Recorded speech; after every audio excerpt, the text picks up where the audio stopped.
Mau dibandingin sama Malaysia. Malaysia juga sama-sama bobroknya, ya.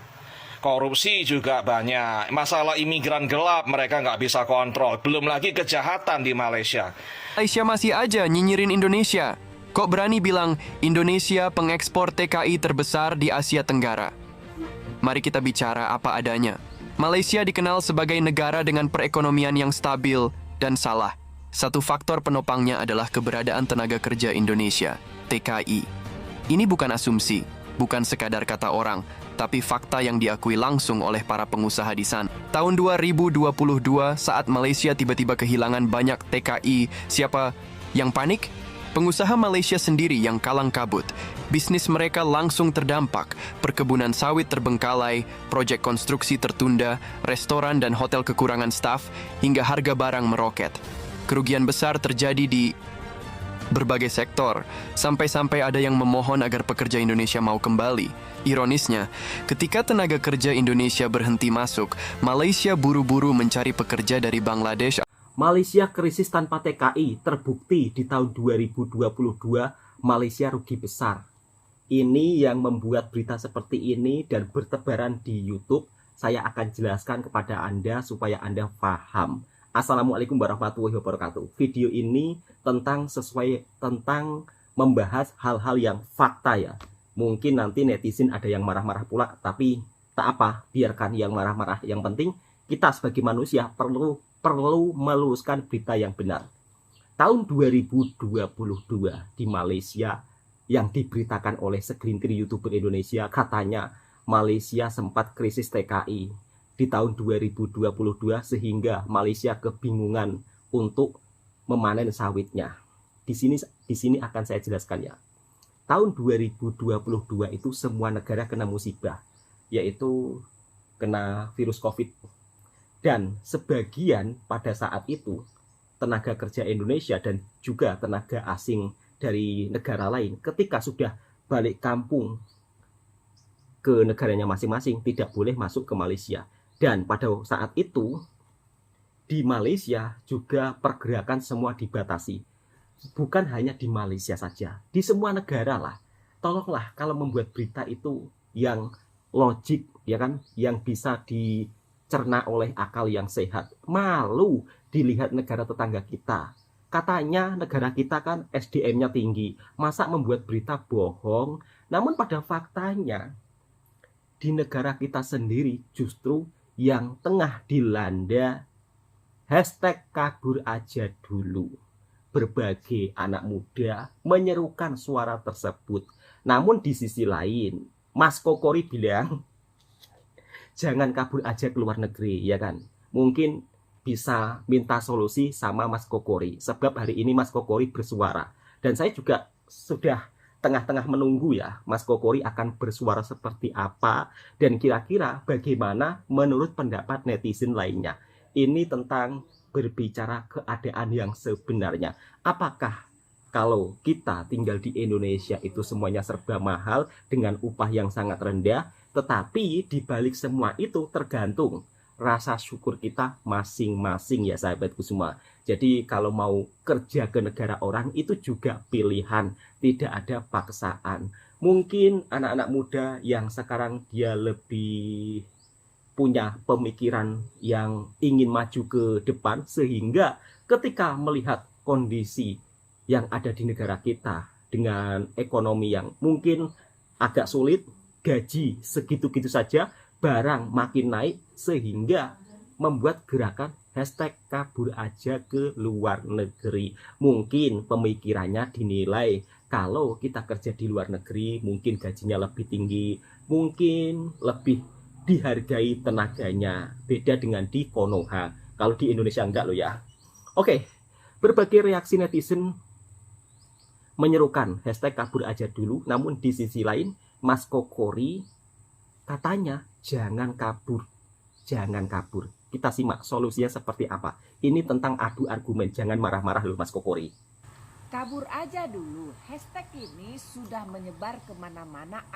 Melihat konten Anda, izinkan saya memberikan tanggapan ya. Nah, Jujur aja, kita sebagai manusia selalu melihat bahwa rumput di tetangga selalu lebih hijau daripada rumput sendiri. Ya kenapa? Karena kita, mohon maaf ya, kita tidak pernah mengapresiasi betapa indahnya negara kita ini, betapa luar biasanya negara kita ini. Ya, kita melihat pemandangan seperti ini misalnya ya. Oh, negara 4 musim itu bagus ya, cuacanya ganti-ganti, lalu musim gugur ada pemandangan seperti ini, indah berbunga-bunga, danaunya bagus dan lain-lain. Tapi ya yang sering kita lupa, kita selalu melihat kelebihan di negara orang, tidak melihat masalah mereka. Ya, berkenaan dengan kabur di luar negeri, kita mau ke kabur kemana, Bunda Maslin?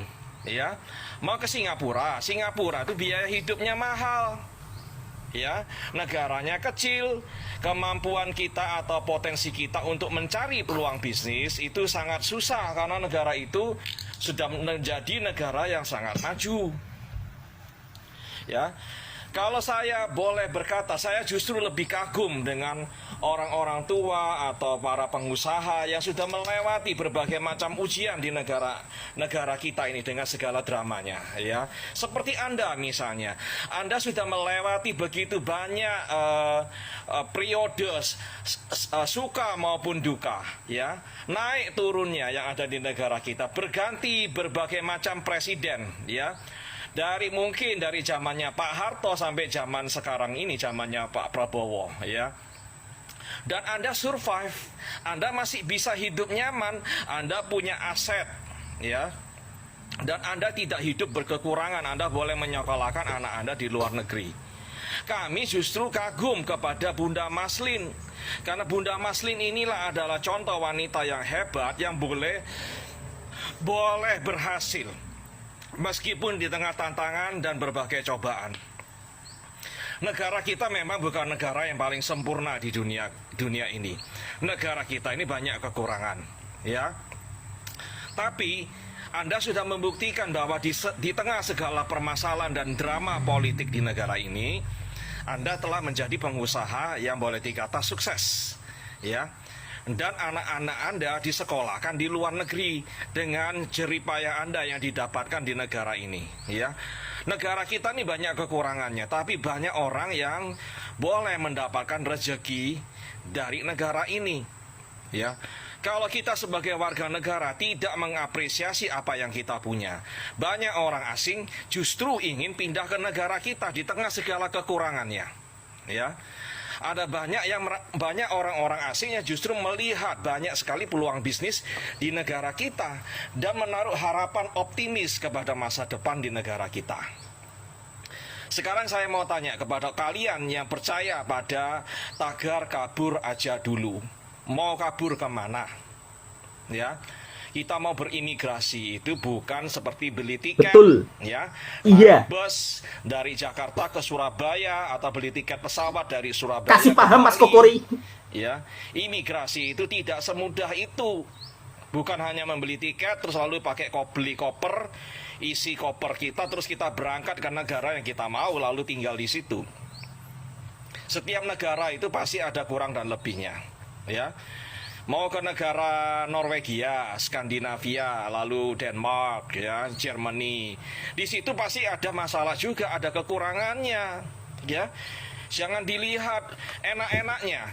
Kalau di Indonesia ini, Bunda Maslin, kalau kita mau buka bisnis kuliner itu mudah sekali. Bisnis rumahan pun boleh. Buat gorengan, buat ayam geprek, kemudian pangsit mie, ya kita bisa buka usaha rumahan, nggak pakai permit yang ruwet, ya, nggak pakai departemen kesehatan, tetek bengek dan sebagainya. Coba kalau kita ke Jerman, bisa nggak kita jualan misalnya lumpia, ya, rumahan begitu, ribet permitnya itu. Belum pajaknya yang tinggi. Eropa itu pajaknya tinggi. Jangan dilihat pemandangan seperti ini di Switzerland semacam ini, indah memang, ya, pajaknya. Ya, tenang itu. Mas, tenang. Ya.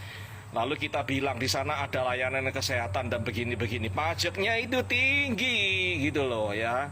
Terus mau pindah ke Amerika dengan bercokolnya Donald Trump sebagai presiden di sana dan perang dagangnya, mau menarif produk-produk Kanada sekian persen, Tiongkok sekian persen, Meksiko sekian persen. Banyak negara-negara yang sekarang memboikot barang-barang Amerika ya. Dan itu akan justru merugikan Amerika dan menyulitkan ekonomi Amerika ya. Kita mau kemana lagi? Mau ke Jepang ya, mau ke Korea. Apa orang Korea mau menerima kita ya? Mereka cenderung punya sikap anti orang asing, nggak terlalu suka dengan imigran. Mau kemana? Mau ke Tiongkok. Tiongkok itu persaingannya sangat ketat. Orang sana tuh pandai bisnis, pandai ngitung ya. Mau cari jodoh di Tiongkok, cewek sana itu minta mas kawin minimal 1 miliar lebih ke uang kita, mas kawinnya doang itu ya. Belum lagi persyaratan ini dan itu, nggak mudah mau pindah ke luar negeri. Terus mau dibandingin sama Malaysia. Malaysia juga sama-sama bobroknya ya. Korupsi juga banyak, masalah imigran gelap mereka nggak bisa kontrol. Belum lagi kejahatan di Malaysia. Tembak-tembakan di situ kayak sudah hampir mirip dengan Meksiko ya. Berapa banyak kasus tembak menembak di Malaysia itu ya, nggak aman di Malaysia. Belum lagi warga sana meskipun tampang kita sama, bahasa kita hampir sama, warga sana itu cenderung merendahkan kita dan nggak suka dengan kita ya. Jadi Bunda Maslin ya, saya sarankan Anda dan mungkin orang yang sepandangan dengan Anda untuk berpikir-pikir kembali ya. Kalau di negara kita ini ada hal-hal yang kurang baik atau kebijakan yang kurang baik ya, berikan saran, kritik dan saran kepada pemerintah kita dari pusat sampai daerah ya. Bukannya kita kabur dari negara kita, dan pastikan kita gunakan hak politik kita ya. Kalau misalnya dalam pemerintahan Presiden Prabowo dan Mas Gibran, Wakil Presiden Mas Gibran, mereka kurang baik kebijakannya, tidak memuaskan, mengecewakan kita, ya 2029 jangan dipilih lagi. Ya, gunakan hak kita, ini negara demokrasi. Ya. Berbicara soal pagar laut dan sebagainya, yaitu mereka sudah mencabuti pagar laut itu. Ya, masalah tindak lanjutnya bagaimana ya kita tunggu aja proses hukumnya. Ya, jadi saran saya sih ya, kita jangan melihat hal-hal yang negatif ya, tapi juga harus lihat hal-hal yang positif. Dan Anda seharusnya bangga di tengah segala kesulitan, di tengah segala drama politik ya, Anda berhasil menyekolahkan anak Anda di luar negeri dan mengumpulkan begitu banyak aset dengan cuan yang diperoleh dari negeri sendiri ya. Anda harus bangga soal itu. Dan kalau mau kabur ke luar negeri, mohon maaf, kalau saya jadi Anda ya, ogah ya, lah punya tanah sekian ribu meter persegi, punya toko ini, punya kedai itu, punya usaha itu dan usaha ini, belum lagi aset dan uang tunai dan lain-lain. Ya, hidup begini nyaman di Indonesia dengan kekayaan sebegitu banyak seperti Anda. Kalau saya jadi Anda, saya akan tinggal, saya akan pensiun, dan saya akan menutup mata di negeri saya tercinta. Ya, ini ungkapan yang tulus, bukan basa-basi. Ini ungkapan yang logis dan keputusannya masuk akal. Ya, itu pendapat saya. Ya, teman-teman semua yang merasa konten ini bermanfaat, bagikan, posting ulang, komentar, berikan like. Yang belum follow silakan follow Bunda Maslin dan follow akun saya yang ini. Terima kasih. Oke, saya baru saja mendengarkan pernyataan Mas Kokori, sang education yang ada di Indonesia. Solusinya itu mana, Mas Kokori? Jangan berbicara saja, kamu juga nggak memberi solusi. Kamu memberikan solusi, hidup di Indonesia ini enak, mudah berbisnis. Kamu pikir kalau usaha berbisnis itu tidak pakai modal uang? Pikir, Mas Kokori, pikir. Ya Allah ya Robbi, kamu pikir kalau kita beli bahan-bahan di toko itu pakai kertas, nggak pakai uang. Terus kamu pikir kalau setiap orang yang ada di Indonesia sekali usaha itu sukses? Mas Kokori, saya sudah melalui berbagai usaha kecil, belum yang menengah. Usaha kecil saja saya sering tidak laku, seperti jualan pentol keliling. Saya sudah sering lakukan. Jualan ikan keliling saya sudah sering lakukan. Jualan sayur keliling saya sering sudah lakukan. Dan saya terjun langsung di lapangan. Saya tahu keadaan di lapangan seperti apa. Ibaratnya saya sudah turun itu ya di medan tempur. Ketika saya jualan sayur keliling sepi, itu faktor apa? Faktor para bapak-bapak kerjanya, ya kan? Kerjanya kadang dapat kerja, kadang tidak. Faktor tiba-tiba saya jualan pentol tidak laku. Faktornya apa? Ekonomi di sekitar itu, para warganya tidak mendapat lapangan pekerjaan dan hanya bergantung di sektor pertanian, di mana sektor pertanian yang ada di negara kita itu nggak bisa diandalkan. Apalagi kalau cuma menjadi petani kecil, maka tak heran kalau di kampung-kampung pedalaman yang bertani itu adalah orang-orang tua. Anak muda sudah tidak mau bertani. Ya karena apa? Bertani itu hasilnya tidak seberapa, dan saya juga seorang petani sendiri dan saya lebih memilih merantau di negara tetangga. Itu ada alasannya, Mas Kokori. Mas Kokori mengatakan mau kabur kemana? Ke Korea, ke Jepang, di sana juga serba susah. Padahal kemarin Mas Kokori kan mengatakan begini, kalau mau kerja itu jangan ke Malaysia, ke Jepang, ke Taiwan. Sekarang kok berbalik sih? Gimana sih? Mas Kokori, coba dong kasih solusi. Jangan ya hanya pandai berbicara tapi tidak pandai memberikan solusi. Kemudian Anda mengatakan situasi di Malaysia itu memanas, ya kan? Ada ini, ada itu. Tapi pada faktanya, apakah Anda pernah merasakan langsung hidup di Malaysia itu seperti apa? Pada faktanya, jutaan TKI bergantung kepada Malaysia. Jutaan TKI, Mas Kokori. Kira-kira kalau semua balik ke Indonesia, Mas Kokori bisa nggak memberikan lapangan pekerjaan? Nanti ujung-ujungnya itu bukan urusan saya, gitu. Kan sering bilang seperti itu. Ya usaha dong, gitu. Tapi Anda suka nyinyir dan tidak memberikan solusi. Dan Bunda ini, dia memberikan statement terhadap orang-orang yang ingin kabur ke luar negeri. Ya, Bunda itu ya berkomentar baik, tapi Anda di sisi lain seolah-olah tidak setuju tanggapan Bunda. Ini aneh, Mas Mr. Kokori. Usaha di Indonesia juga tidak semudah apa yang Mas Misteri katakan. Saya sudah jatuh bangun merasakan itu semua.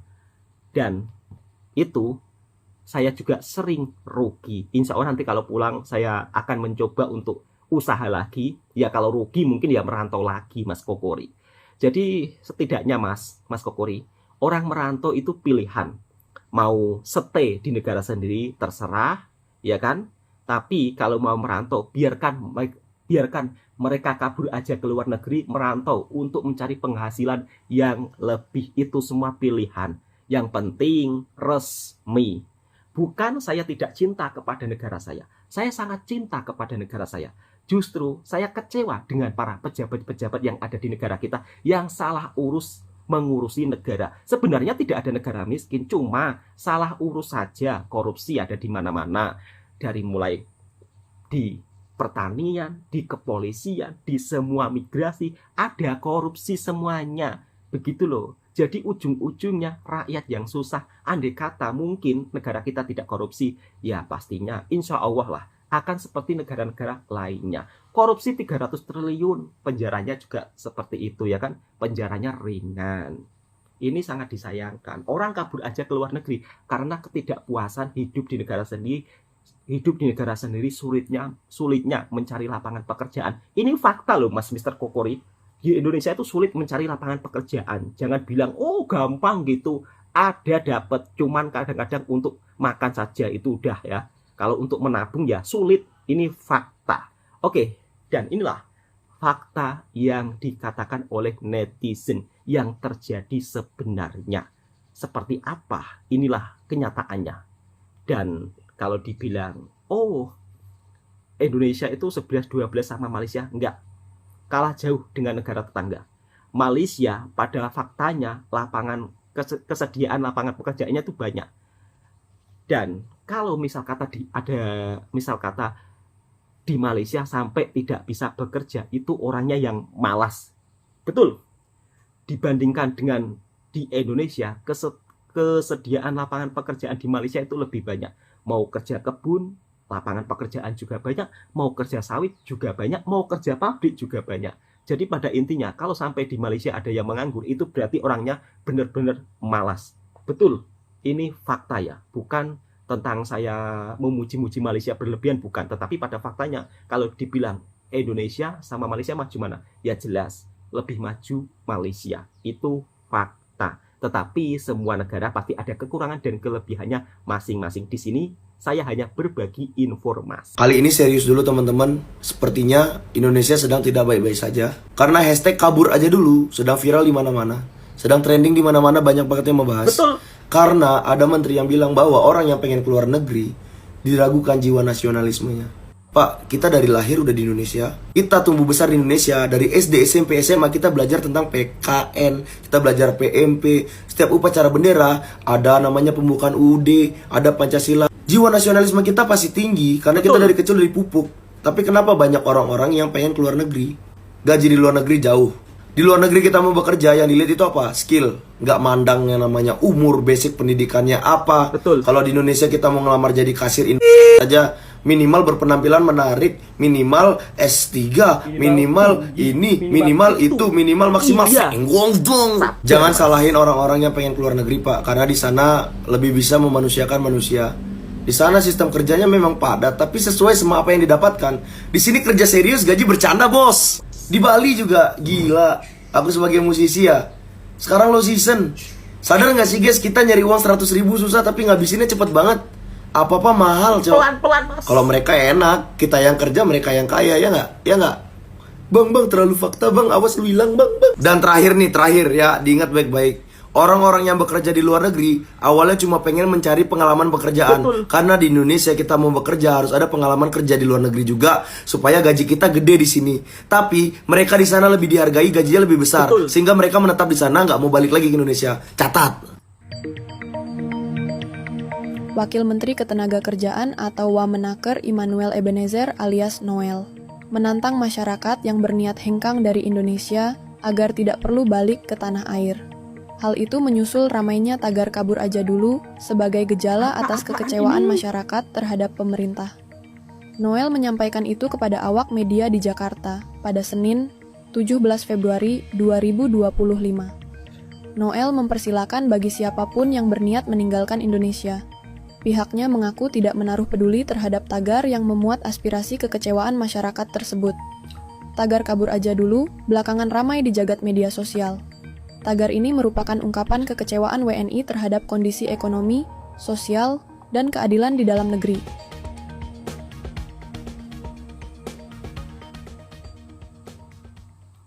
Kabur Ini aja lagi ke Pak luar Wamen. negeri. Pak Wamen, Menggema. Anda itu wakil menteri. Anda pejabat negara, Pak. Narasi dan tagar kabur aja dulu itu kan bagian Betul, Mas. dari Kasih aspirasi paham. masyarakat, aspirasi rakyat menanggapi situasi dan kondisi negara Betul. yang seperti sekarang ini. Dan sebagai pejabat negara, Anda seharusnya memberikan solusi dan mampu menenangkan rakyat, bukan malah menantang. Statement Anda ini kan menantang. Dan hal itu tidak boleh dilakukan oleh pejabat negara menanggapi aspirasi dari rakyat. Hukum sebab akibat itu kan ada dan masih berlaku. Tidak mungkin rakyat memilih untuk kabur ke luar negeri kalau negara menyediakan semua akses yang rakyat butuhkan. Betul. Contohnya pekerjaan. Dan persoalan ini harusnya kan menjadi bahan evaluasi untuk pemerintah. Kita diusir loh sama mereka yang digaji oleh kita-kita. Tanggapan menterinya benar, kalau emang ada peluang yang lebih bagus di luar, ya udah nggak apa-apa, ambil aja. Toh pilihannya ada kan. Tapi tanggapan wakilnya, hashtag juga bukan sekedar tulisan, tapi bisa berarti sebuah ajakan, seruan, atau sebuah keresahan. Solusi dari masalah ketenagakerjaan di Indonesia bukan dibuatkan lapangan pekerjaan, Betul, atau Mas. ditingkatkan skillnya, tapi diusir. Ya udah sana pergi, nggak usah balik lagi. Tapi BTW tugas wakil menteri itu apaan ya? Ada juga ding staf sus itu tugasnya apa lagi ya? Beberapa hari kebelakang dan hari ini sedang ramai perihal tentang hashtag kabur aja dulu ataupun tagar kabur aja dulu di media sosial. Menurut saya ini adalah bentuk ekspresi kekecewaan anak-anak muda dengan kondisi hari ini, memandang bangsa kita sedang tidak baik-baik saja. Ditambah statement dari Wakil Menteri Tenaga Kerja ini juga hari ini membuat saya secara pribadi kecewa. Boleh-boleh saja anak-anak muda berkarir ataupun bekerja di luar negeri. Tapi ada kata-kata ataupun kalimat yang membuat saya kecewa dan seharusnya ini tidak dikeluarkan oleh seorang Wakil Menteri. Yaitu kalau perlu tidak balik lagi sesuai dengan yang di atas ini. Harusnya pemerintah memberikan solusi. Kita berharap pemerintah bisa membukakan lapangan pekerjaan sebanyak-banyaknya. Anak-anak muda bisa bekerja dengan Betul, Mas. nyaman di rumahnya sendiri. Komunikasi pemerintah ke depannya lebih baik lagi dan kebijakannya bisa diterima dengan baik oleh seluruh rakyat Indonesia. Terima kasih. Terhormat Bapak Wakil Menteri Ketenagakerjaan. Kalau ada hashtag kabur aja dulu, itu bukan berarti anak-anak muda itu nggak mau membela tanah air, Pak. Bukan berarti anak-anak muda itu tidak nasionalis. Itu berarti ada yang tidak beres dengan pemerintahan di Indonesia. Yang menyebabkan masa depan anak-anak muda itu jadi nggak jelas. Sebenarnya Bapak ini sadar gak sih Pak, kalau Bapak itu sedang mengeluarkan statement mewakili pemerintahan, mewakili Kementerian Ketenagakerjaan. Jadi kalau ada yang nanya mengenai isu ini, ya jawabnya jangan, ya udah nggak apa-apa pergi aja ke luar negeri, kalau bisa jangan balik lagi. Jujur saya lihatnya tuh kayak bapak-bapak di komplek yang diomongin sama tetangganya terus baper, Pak. At least Bapak tuh sadar diri, Pak. Ini tuh ada yang tidak beres dengan pemerintah Indonesia. Kalaupun memang Bapak merasa bukan dari pemerintahan yang sekarang, Bapak kasih paham lah anak-anak muda supaya nanti pemerintah akan berbenah. Pemerintah akan lebih memprioritaskan anak-anak muda supaya anak-anak muda ini bisa mendapatkan masa depan yang cerah. Kok saya lihatnya Bapak tuh nggak ada bedanya sama buzzer-buzzer yang ada di medsos gitu, Pak. Yang bilang, udah nggak apa-apa kabur aja, masih ada 270 juta anak-anak muda lagi yang masih mau membela tanah airnya. Ya ini saya kasih masukan aja Pak, jangan dipikir saya benci sama pemerintah, enggak. Pasti pada demo, hidup di Indonesia tuh kan enak banget. Jadi menurut gua nih, mahasiswa yang demo itu bukan protes sih sebenarnya. Mereka tuh cuma iseng aja, karena dalam hati mereka gue yakin mereka pasti bangga karena lapangan kerja melimpah. Lulus kuliah udah pasti dapat kerja, udah pasti langsung direkrut. Pelayanan kesehatan, pendidikan udah pasti luar biasa. Terus pegawai yang di PHK, mereka pasti bahagia. Kenapa? Karena anak-anak mereka bisa makan gratis. Itu yang terpenting. Walaupun orang tuanya bingung mau beli gas, pakaian, atau renovasi rumah yang rusak, ya itu kan hal kecil. Yang penting kan anak-anak tetap makan bergizi. Anggaran kesehatan, pendidikan itu dipotong, ya gak apa-apa. Yang penting kan anak-anak masih bisa makan bergizi. Anak muda bingung cari kerja dan memilih kabur aja dulu. Bukan karena kurang lapangan kerja, mereka cuma mau liburan. Indonesia tuh terlalu makmur, mereka cuma ingin mencari tantangan baru di luar negeri. Tapi kalau misalkan kalian masih memang merasa kurang puas, merasa susah, merasa terhimpit, merasa diabaikan, kalian jangan khawatir, karena pemerintah tuh pasti peduli. Dan kalaupun kalian protes, jawabannya cuma satu.